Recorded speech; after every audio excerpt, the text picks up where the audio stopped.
Здравейте, драги магьосници! Аз съм Хермелинда Грей и съм новият помощник-учител по предмета алгоритмично мислене в магическия колеж. Този предмет е важен, защото ни учи да разсъждаваме по-добре. Алгоритмичното мислене е като мощна магия за ума, която ни улеснява във всичко, което правим. А сега ще ви разкажа как изчислихме разходите на къщите в колежа. Първо, разделихме голямата задача на по-малки части. Това се нарича декомпозиция. Това значи, че вместо да се опитваме да решим всичко наведнъж, решавахме малки части една по една. Първо събрахме данни за разходите по къщи, после ги превърнахме в златни галеони, след това ги сумирахме и накрая ги сравнихме.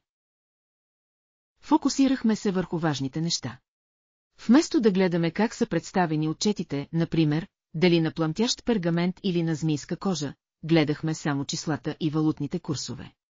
Това ни помогна да видим най-важната информация. Това се нарича абстракция. Направихме модел за превръщане на валутите. Един златен галеон се равнява на 5 пламтящи монети, 10 змийски талера, 2 цветни лири или 4 интелектуални крони. Това беше нашето магическо правило за превръщане. Заедно създадохме план как да решим задачата.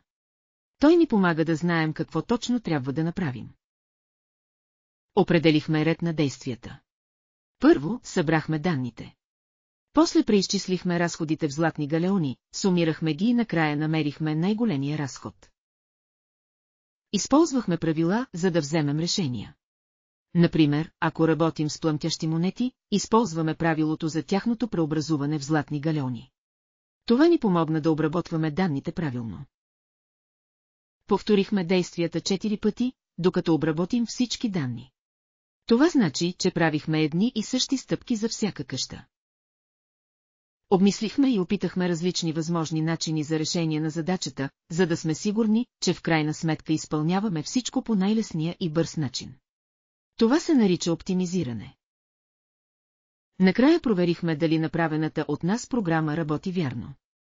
Тествахме с различни числа и коригирахме грешките, за да сме сигурни, че отговорите ще бъдат верни.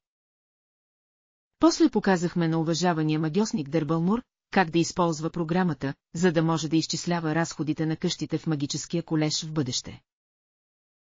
След като направихме всичко това, разбрахме, че всички къщи в магическия колеж са изразходвали за издръжка 350 златни галеона през миналата година. Къща Хафълпър е похарчила най-много пари. Това означава, че трябва да внимават повече със своите разходи в бъдеще.